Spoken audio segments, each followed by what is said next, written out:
Hello everyone, welcome back to my YouTube channel. So ಇವತ್ತು ಕೂಡ ಒಂದು ಹೊಸ ರೆಸಿಪಿ ಶೇರ್ ಮಾಡ್ತಾ ಇದ್ದೀನಿ.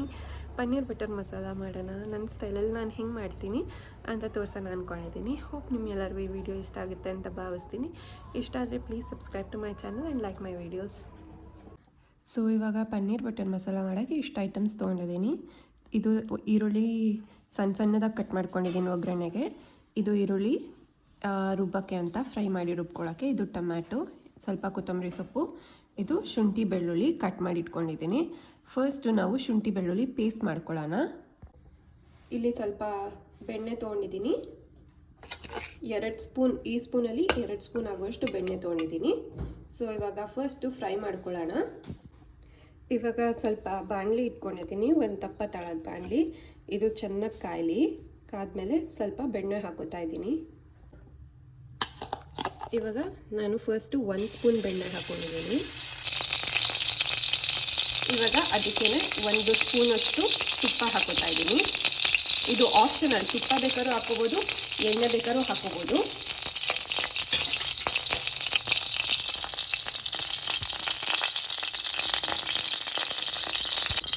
ಇವಾಗ ಎಣ್ಣೆ ಮತ್ತು ತುಪ್ಪ ಮತ್ತು ಬೆಣ್ಣೆ ನೀಟಾಗಿ ಇದಾಗಿದೆ. ಈಗ ಸ್ವಲ್ಪ ಈರುಳ್ಳಿ ಹಾಕೊಳ್ಳೋಣ ಒಗ್ಗರಣೆಗೆ. ನಿಮಗೆ ಎಷ್ಟು ಈರುಳ್ಳಿ ಬೇಕೋ, ಅಂದರೆ ಗ್ರೇವಿಗೆ ಎಷ್ಟು ಈರುಳ್ಳಿ ಬೇಕೋ ಅಷ್ಟು ಈರುಳ್ಳಿ ಇವಾಗ ಹಾಕ್ಕೊಳ್ಳಿ. ಈರುಳ್ಳಿ ಮತ್ತು ಬೆಳ್ಳುಳ್ಳಿನ ತುಪ್ಪದಲ್ಲಿ ಮತ್ತು ಬೆಣ್ಣೆಯಲ್ಲಿ ಫ್ರೈ ಮಾಡಿದ್ರೆ ಎಕ್ಸ್ಟ್ರಾ ಟೇಸ್ಟೇ ಇರುತ್ತೆ, ಸಿಕ್ಕಾಪಟ್ಟೆ ಚೆನ್ನಾಗಿರುತ್ತೆ. ಸೊ ಇವಾಗ ಇದು ಸ್ವಲ್ಪ ಬ್ರೌನ್ ಆಗೋ ತನಕ ಫ್ರೈ ಮಾಡೋಣ. ಇವಾಗ ಈರುಳ್ಳಿ ಇಷ್ಟಾದರೆ ಸಾಕು. ಇದು ತುಂಬ ಕ್ವಿಕ್ಕಾಗಿ ಈಸಿ ಆಗುವಂಥ ರೆಸಿಪಿ. ಇವಾಗ ನಾವು ಇದಕ್ಕೆ ಸ್ವಲ್ಪ ಟೊಮೆಟೊ ಹಾಕೊಳ್ಳೋಣ. ಇವಾಗ ಈರುಳ್ಳಿ ಇಷ್ಟಾದರೆ ಸಾಕು. ಈಗ ಟೊಮೆಟೊ ಹಾಕೊಳ್ಳೋಣ. ನಾನಿಲ್ಲಿ ದಪ್ಪ ಈರುಳ್ಳಿ 2 ಈರುಳ್ಳಿ ತೊಗೊಂಡಿದ್ದೀನಿ. ಟೊಮೆಟೊ ಮೀಡಿಯಮ್ ಸೈಜ್ದು 2 ಟೊಮೆಟೊ ತೊಗೊಂಡಿದ್ದೀನಿ. ಅಕಸ್ಮಾತ್ ಟೊಮೆಟೊ ಜಾಸ್ತಿ ಹುಳಿ ಇದ್ದರೆ ಕಮ್ಮಿ ತೊಗೊಳ್ಳಿ, ಹುಳಿ ಕಮ್ಮಿ ಇದ್ದರೆ ಟೊಮೆಟೊ ಸ್ವಲ್ಪ ಜಾಸ್ತಿ ತೊಗೊಳ್ಳಿ. ಇವಾಗ ಇದೆಲ್ಲ ಚೆನ್ನಾಗಿ ಟೊಮೆಟೊ ಫುಲ್ಲು ಸಾಫ್ಟ್ ಆಗೋ ತನಕ ನೀಟಾಗಿ ಫ್ರೈ ಮಾಡ್ಕೊಳ್ಳೋಣ. ಇವಾಗ ಇದು ಆಗ್ತಾ ಇದೆ, ಸ್ವಲ್ಪ ಚೆನ್ನಾಗಿ ಫ್ರೈ ಆಗಲಿ. ಇದು ಸ್ವಲ್ಪ ಚೆನ್ನಾಗಿ ಫ್ರೈ ಆದರೆ ಟೇಸ್ಟ್ ಮಾತ್ರ ಸೂಪರಾಗಿ ಬರುತ್ತೆ. ರೆಸ್ಟೋರೆಂಟ್ ಸ್ಟೈಲ್ಗಿಂತ ಸಿಕ್ಕಾಪಟ್ಟೆ ಚೆನ್ನಾಗಿ ಬರುತ್ತೆ. ಈಸಿಯಾಗಿ ಕ್ವಿಕ್ಕಾಗಿ ಏನಾದರೂ ಮನೆಯಲ್ಲಿ ಟೇಸ್ಟಿಯಾಗಿ ತಿನ್ನಬೇಕು, ಯಾವಾಗಲೂ ಒಂದೇ ಥರ ತಿಂದು ಬೋರ್ ಆಗಿದೆ ಅಂದರೆ ಈ ಥರ ಮಾಡ್ಕೋಬೋದು. ಇದೆಲ್ಲ ಆಲ್ಮೋಸ್ಟ್ ಸಾಫ್ಟ್ ಆಗ್ತಾ ಇದೆ. ಇನ್ನೊಂದು ಚೂರು ಸಾಫ್ಟ್ ಆಗಲಿ. ಇವಾಗ ನಿಮಗೆ ಫ್ರೈ ಮಾಡಬೇಕಾದ್ರೆ ಇದು ಹಸಿ ವಾಸನೆ ಎಲ್ಲ ಹೋಗಬೇಕು. ಒಂಥರ ಮಸಾಲೆಯಲ್ಲಿ ಫ್ರೈ ಐ ಮೀನ್ ಈ ಬೆಣ್ಣೆ ಮತ್ತು ತುಪ್ಪದಲ್ಲಿ ಫ್ರೈ ಆದರೆ ಡಿಫ್ರೆಂಟಾಗಿ ಟೇಸ್ಟ್ ಬರುತ್ತೆ, ಮತ್ತು ಸ್ಮೆಲ್ಲು ಅಷ್ಟೇ ತುಂಬ ಸಿಕ್ಕಾಪಟ್ಟೆ ಚೆನ್ನಾಗಿರುತ್ತೆ. ಇದನ್ನು ಆದಷ್ಟು ಸ್ವಲ್ಪ ಮೀಡಿಯಮ್ ಫ್ಲೇಮಿಲ್ಲ, ಲೋ ಫ್ಲೇಮಲ್ಲೇ ಇಟ್ಕೊಂಡು ಮಾಡೋಕ್ಕೆ ಟ್ರೈ ಮಾಡಿ. ಆವಾಗ ನೀಟಾಗಿ ಸಾಫ್ಟ್ ಆಗುತ್ತೆ ಟೊಮೆಟೊ. ಅಕಸ್ಮಾತ್ ನಿಮಗೆ ಟೊಮೆಟೊ ಸ್ವಲ್ಪ ಬೇಗ ಸಾಫ್ಟ್ ಆಗಬೇಕು ಈ ಟೈಮಲ್ಲಿ ಅಂತ ಅನ್ಸಿದ್ರೆ, ಇದು ನೋಡಿ ಆಲ್ರೆಡಿ ಅರ್ಧ ಆಗಿದೆ. ಇವಾಗ ಬೇಕಾದರೆ ನೀವು 1 ಕಾಳಿಲ್ಲ 2 ಕಾಳು ಉಪ್ಪು ಹಾಕೋಬೋದು. ಉಪ್ಪು ಹಾಕೊಂಡ್ರೆ ಈರುಳ್ಳಿ ಮತ್ತು ಟೊಮೆಟೊ ಸ್ವಲ್ಪ ಬೇಗ ಮೆತ್ತಗಾಗುತ್ತೆ. ಈಗ ನಾನು ಒಂದು ಸ್ವಲ್ಪ ಉಪ್ಪು ಹಾಕೋತೀನಿ. ಸೊ ಸ್ವಲ್ಪ 1 ಚಿಟಿಕೆ ಉಪ್ಪು, ಅದು ಬೇಗ ಸಾಫ್ಟ್ ಆಗಲಿ ಅಂತ.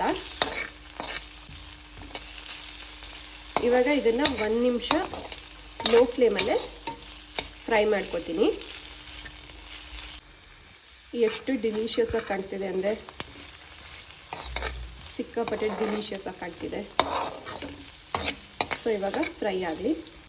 ಇವಾಗ ಇದು ಆಗಿದೆ, ನೀಟಾಗಿ ಟೊಮೆಟೊ ಎಲ್ಲ ಸಾಫ್ಟ್ ಆಗಿದೆ. ಇವಾಗ ಗ್ಯಾಸ್ ಆಫ್ ಮಾಡ್ಕೊಂಡಿದ್ದೀನಿ. ಇದು ಸ್ವಲ್ಪ ನೀಟಾಗಿ ಫುಲ್ಲು ತಣ್ಣಗಾಗಬೇಕು, ಯಾಕಂದರೆ ಇದನ್ನು ನಾವು ಪೇಸ್ಟ್ ಮಾಡ್ಕೋಬೇಕು. ಸೊ ಇವಾಗ ಇದು ಫುಲ್ಲು ತಣ್ಣಗಾಗಿ ಪೇಸ್ಟ್ ಮಾಡ್ಕೊಂಡ್ಮೇಲೆ ಸಿಗ್ತೀನಿ. ಇನ್ನೊಂದು ಸೈಡ್ ನಾನೀಗ ಏನು ಮಾಡ್ತೀನಿ ಅಂದರೆ ಸ್ವಲ್ಪ ಬಿಸಿನೀರು ಕಾಯಿಸ್ಕೊತೀನಿ. ಇವಾಗ ಇಲ್ಲಿ ಸ್ವಲ್ಪ ಬಿಸಿನೀರು ಕುದಿಯೋಕೆ ಇಟ್ಟಿದ್ದೀನಿ. ಈ ಬಿಸಿನೀರು ಏನಕ್ಕೆ ಅಂದರೆ ಪನ್ನೀರು ಸ್ವಲ್ಪ ಗಟ್ಟಿ ಇರುತ್ತಲ್ವ, ಅದಕ್ಕೆ ನಮಗೆ ಫುಲ್ಲು ಸ್ಪಾಂಜಾಗಿ ಸಾಫ್ಟಾಗಿ ಬೇಕು ಅಂದರೆ ಈ ಬಿಸಿನೀರಿಗೆ ಪನ್ನೀರ್ ಹಾಕಿ ಸ್ವಲ್ಪ ಹೊತ್ತು ನೆನೆಸಿಟ್ರೆ ಪನ್ನೀರ್ ಫುಲ್ಲು ಸಾಫ್ಟಾಗಿರುತ್ತೆ. ಸೊ ಇವಾಗ ಸ್ವಲ್ಪ ಹೊತ್ತು ಬಿಸಿನೀರು ಕುದೀಲಿ. ಇವಾಗ ಬಿಸಿನೀರಿಗೆ ಪನ್ನೀರ್ ಹಾಕೋತಾ ಇದ್ದೀನಿ. ಆ್ಯಕ್ಚುಲಿ ಮರ್ತುಬಿಟ್ಟು ವಿಡಿಯೋ ಮಾಡ್ಕೊಳ್ಳೋಕ್ಕಿಂತ ಮುಂಚೆನೇ ಒಂದು ಸ್ವಲ್ಪ ಕ್ಯೂಬ್ಸ್ ಹಾಕೊಂಬಿಟ್ಟೆ. ಪನ್ನೀರ್ ಕ್ಯೂಬ್ಸ್ ಈ ಥರ ಕಟ್ ಮಾಡ್ಕೊಂಡಿಟ್ಟಿದ್ದೀನಿ. ಆಮೇಲೆ ತುಂಬ ಕುದಿಯೋ ನೀರೇನಿಲ್ಲ, ಸ್ವಲ್ಪ ಬಿಸಿ ಇರೋ ನೀರಿಗೆ ಪನ್ನೀರ್ ಹಾಕೊಂಡ್ರು ಸಾಕು. ಇದು ಒಂದು ಸ್ವಲ್ಪ ಹೊತ್ತು ನೆನೀಲಿ. ಇವಾಗ ಪನ್ನೀರ್ ನೆನೀಲಿ ನೀಟಾಗೆ, ಬಿಸಿನೀರಲ್ಲಿ ಹಾಕಿಟ್ಟಿದ್ದೀನಿ. ಇವಾಗ ಈ ಕಡೆ ಇದು ತಣ್ಣಗಾಗಿದೆ, ಇದನ್ನು ಕೂಡ ಗ್ರೈಂಡ್ ಮಾಡ್ಕೊಂಡು ಬರೋಣ. ಇಲ್ಲಿ ಒಗ್ಗರಣೆಗೆ ಅಂತ ಪಲಾವ್ ಐಟಮ್ಸ್ ಇಷ್ಟು ತೊಗೊಂಡಿದ್ದೀನಿ. ಸ್ವಲ್ಪ ಪಲಾವ್ ಎಲೆ, ಸ್ವಲ್ಪ ಚಕ್ಕೆ, ಸ್ಟಾರು, ಏಲಕ್ಕಿ, ಸ್ವಲ್ಪ ಜೀರಾ ಮತ್ತು ಸ್ವಲ್ಪ ಲವಂಗ. ಇದರಲ್ಲಿ ಒಂದೆರಡು ಐಟಮ್ ಇಲ್ಲ ಅಂದರೂ ಪರವಾಗಿಲ್ಲ, ಇಲ್ಲ ನಿಮ್ಮ ಹತ್ರ ಇನ್ನೂ ಮೊಗ್ಗು ಅದು ಇದು ಎಲ್ಲ ಇದ್ದರೂ ಕೂಡ ಹಾಕಿದ್ರು ಸೇಮ್ ಟೇಸ್ಟೇ ಬರುತ್ತೆ, ಟೇಸ್ಟ್ ಏನು ಡಿಫ್ರೆನ್ಸ್ ಆಗೋಲ್ಲ. ಸೊ ಇದಿಷ್ಟು ಒಗ್ಗರಣೆಗೆ ತೊಗೊಂಡಿದ್ದೀನಿ. ಇವಾಗ ಇದೇ ಬಾಣಲೆ ಬಿಸಿ ಮಾಡೋಕ್ಕೆ ಇಟ್ಕೊಂಡಿದ್ದೀನಿ. ಇದಕ್ಕೆ ಪನ್ನೀರ್ ಬಟರ್ ಮಸಾಲಾಗೆ ಮೇನ್ ಬೇಕಾಗಿರೋದೆ ಬಟರ್. ಸೊ ಮಿಕ್ಕಿರೋವಂಥ ಬಟರ್ನ ಹಾಕೋಣ.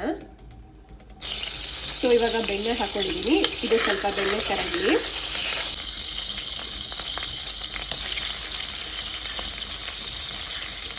ಸ್ವಲ್ಪ ಈರುಳ್ಳಿ,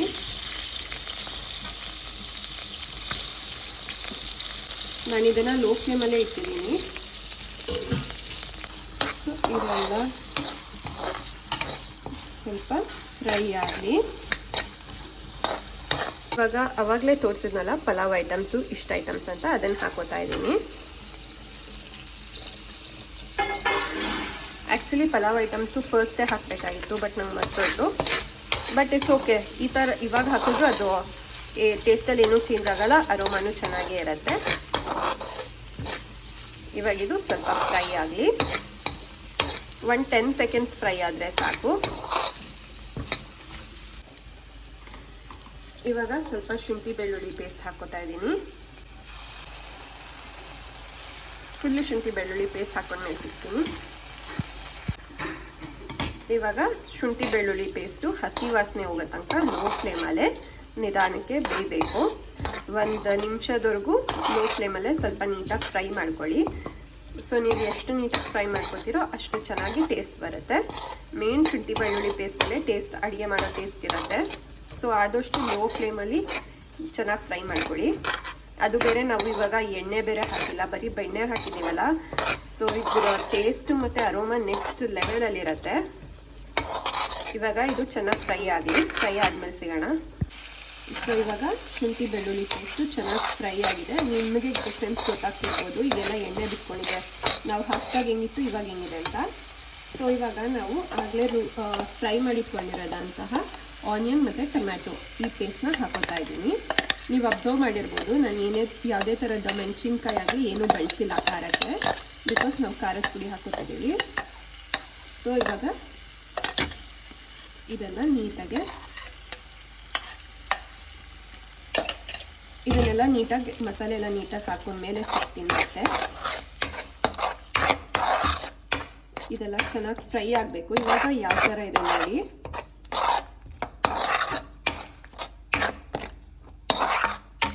ಇದು ಫುಲ್ಲು ಎಣ್ಣೆ ಬಿಟ್ಕೊಂಡು ಕಲರ್ ಚೇಂಜ್ ಮಾಡಬೇಕು. ಆಮೇಲೆ ಜಾರಲ್ಲಿರೋವಂಥ ಮಸಾಲೆನ ವೇಸ್ಟ್ ಮಾಡೋಕ್ಕೆ ಹೋಗಬೇಡಿ. ಇವಾಗ ಇದಕ್ಕೆ ಸ್ವಲ್ಪ ನೀರು ಹಾಕ್ಕೊಂಡು ಮಿಕ್ಸ್ ಮಾಡ್ಕೊಂಡು ಹಾಕೊಳ್ಳಿ. ಈಗ ನಾನು ಅದನ್ನೇ ಮಾಡ್ತೀನಿ. ಅಂದರೆ ತುಂಬ ನೀರು ಹಾಕೋಬೇಡಿ, ಈಗಲೇ ಸ್ವಲ್ಪ ನೀರು ಹಾಕೊಳ್ತೀನಿ. ಇವಾಗ ಇದು ಎಣ್ಣೆ ಬಿಟ್ಕೋತಾ ಇದೆ. ಈ ಟೈಮಲ್ಲಿ ನಾವೇನು ಮಾಡಬೇಕಂದ್ರೆ ಸ್ವಲ್ಪ ಮಸಾಲೆ ಹಾಕೋಬೇಕು. ಸೊ ನಿಮಗೆ ಕಲರ್ ಡಿಫ್ರೆನ್ಸು ಮತ್ತು ಕನ್ಸಿಸ್ಟೆನ್ಸಿ ಡಿಫ್ರೆನ್ಸ್ ಗೊತ್ತಾಗ್ತಿದೆ ಅನಿಸುತ್ತೆ. ನೋಡಿ ಎಷ್ಟು ತಿಕ್ಕಾಗಿದೆ ಕನ್ಸಿಸ್ಟೆನ್ಸಿ. ಕಲರು ಅಷ್ಟೇ ಸ್ವಲ್ಪ ಡಾರ್ಕ್ ಕಲರ್ ಆಗ್ತಿದೆ ಅಲ್ವಾ ಮುಂಚೆಗಿಂತ. ಕ್ಯಾಮ್ರಾದಲ್ಲಿ ಸ್ವಲ್ಪ ಯೆಲ್ಲೋ ಕಲರ್ ಕಾಣ್ತಿದೆ, ಆ್ಯಕ್ಚುಲಿ ರಿಯಲ್ ಆಗಿ ಟೊಮೆಟೊ ಕಲರ್, ಆರೆಂಜ್ ಕಲರೇ ಇದೆ, ಡಾರ್ಕ್ ಆರೆಂಜ್ ಕಲರ್. ಸೊ ಇವಾಗ ಸ್ವಲ್ಪ ಮಸಾಲೆ ಹಾಕೊಳ್ಳೋಣ. ಸೊ ಇದು ಖಾರದ ಪುಡಿ, ಸ್ವಲ್ಪ ಅರಿಶಿನ ಪುಡಿ, ಸ್ವಲ್ಪ ಗರಂ ಮಸಾಲೆ. ಅರಿಶಿನ ಪುಡಿ ಏನು ಇಷ್ಟು ಬೇಕಾಗಲ್ಲ, ಹಾಕಿದ್ರೂ ಏನೂ ಪ್ರಾಬ್ಲಮ್ ಇಲ್ಲ. ಇದು ಮನೇಲಿ ಮಾಡಿರೋ ಖಾರದ ಪುಡಿ, ಖಾರ ಜಾಸ್ತಿ ಇರುತ್ತೆ, ಅಂದರೂ ನಾನು ಇಷ್ಟ ಹಾಕ್ತಾಯಿದ್ದೀನಿ. ನಿಮಗೆ ರುಚಿಗೆ ಎಷ್ಟು ಬೇಕೋ ಖಾರ ಅಷ್ಟು ಹಾಕೋಬೋದು. ಈಗ ನೋಡಿ ಲೈಟಾಗಿ ಆಯಿಲ್ ಬಿಡ್ತಾ ಇದೆ ಅಲ್ವಾ, ಈ ಟೈಮಲ್ಲಿ ಇದನ್ನು ಹಾಕಬೇಕು, ಯಾಕಂದರೆ ಇದು ಕೂಡ ಹಸಿ ವಾಸನೆ ಹೋಗಬೇಕು. ಈಗ ಇದನ್ನೆಲ್ಲ ಚೆನ್ನಾಗಿ ಮಿಕ್ಸ್ ಮಾಡಿದ್ಮೇಲೆ ಮತ್ತೆ ಎಣ್ಣೆ ಬಿಡೋ ತನಕ ಲೈಟಾಗಿ ಫ್ರೈ ಆಗಿ, ಆವಾಗ ಎಲ್ಲ ಹಸಿ ವಾಸನೆ ನೀಟಾಗಿ ಹೋಗಿರುತ್ತೆ. ಇವಾಗ ನೋಡಿದ್ರೆ ಕಲರ್ ಎಷ್ಟು ಚೆನ್ನಾಗಿ ಚೇಂಜ್ ಆಯಿತು ಅಂತ.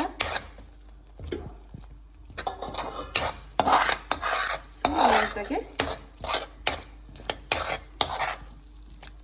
ಹೋಟೆಲಲ್ಲಿ ಮಾಡಿರೋ ಥರನೇ ಕಾಣಿಸ್ತಿದೆ. ಆ್ಯಕ್ಚುಲಿ ಲೈವ್ ಆಗಿ ಡಾರ್ಕ್ ಆರೆಂಜ್ ಇದೆ. ಸೊ ತುಂಬ ಟೇಸ್ಟಿಯಾಗಿರುತ್ತೆ, ತುಂಬ ಕಮ್ಮಿ ಟೈಮಲ್ಲಿ ಆಗುತ್ತೆ. ನೀವು ಮನೇಲಿ ಟ್ರೈ ಮಾಡಿ, ಹಾಗೆ ಕಮೆಂಟ್ ಬಾಕ್ಸಲ್ಲಿ ತಿಳಿಸಿ ಟೇಸ್ಟ್ ಹೇಗಿತ್ತು ಅಂತ. ಅವಾಗ ನನಗೂ ಗೊತ್ತಾಗುತ್ತೆ ಎಷ್ಟು ಜನ ನನ್ನ ರೆಸಿಪಿ ನೋಡ್ಕೊಂಡು ಅಡುಗೆ ಮಾಡ್ತಾ ಇದ್ದಾರೆ ಅಂತ. ಇವಾಗ ನೀಟಾಗಿ ಮಿಕ್ಸ್ ಮಾಡಿದ್ದೀನಿ. ಇವಾಗ ಇದೆಲ್ಲ ಸ್ವಲ್ಪ ಆಗಿದೆ, ಆಮೇಲೆ ಸ್ವಲ್ಪ ಗಟ್ಟಿ ಅನ್ನಿಸ್ತಿದೆ ಅಲ್ವಾ. ಸೊ ಆವಾಗಲೇ ನಾವು ಇಟ್ಟಿದ್ವಲ್ಲ ನೀರು, ಸೊ ಈ ಟೈಮಲ್ಲಿ ಹಾಕ್ಕೋಬೇಕು. ಈಗ ನೀಟಾಗಿ ಮಿಕ್ಸ್ ಮಾಡ್ಕೊಳ್ಳೋಣ.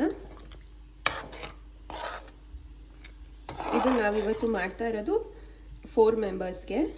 ಸೊ ನಿಮಗೆ ಎಷ್ಟು ಕನ್ಸಿಸ್ಟೆನ್ಸಿ ಬೇಕು ಆ ಕನ್ಸಿಸ್ಟೆನ್ಸಿಯಲ್ಲಿ ಈ ಟೈಮಲ್ಲೇ ಸ್ವಲ್ಪ ನೀರು ಹಾಕ್ಕೊಂಡು ಚೆನ್ನಾಗಿ ಕುದಿಸಿ. ಪೂರಿಗೆ ಚಪಾತಿಗೆ ಏನಾದ್ರು ಬೇಕು ಅಂದರೆ ಸ್ವಲ್ಪ ತೆಳ್ಳಗೆ ಇರಲಿ. ಅನ್ನಕ್ಕೆ ಬೇಕು ಅಂದರೆ ನಾವು ಇದನ್ನು ರೈಸ್ ಬಾತ್ ಜೊತೆನೂ ತಿನ್ಬೋದು, ತುಂಬ ಟೇಸ್ಟಿಯಾಗಿರುತ್ತೆ.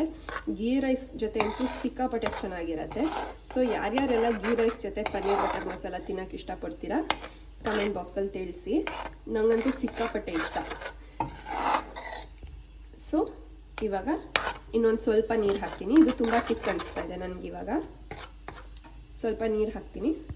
ಇವಾಗ ನಾನು ಈ ಕನ್ಸಿಸ್ಟೆನ್ಸಿ ಮಾಡ್ಕೊಂಡಿದ್ದೀನಿ. ಸೊ ನನಗೆ ಈ ಕನ್ಸಿಸ್ಟೆನ್ಸಿ ಇದ್ದರೆ ಸಾಕು. ಇವಾಗ ಸ್ವಲ್ಪ ಚೆನ್ನಾಗಿ ಎಣ್ಣೆ ಬಿಡಲಿ. ಎಣ್ಣೆ ಬಿಡೋದ್ರೊಳಗಡೆ ಕರೆಕ್ಟ್ ಕನ್ಸಿಸ್ಟೆನ್ಸಿ ಆಗುತ್ತೆ.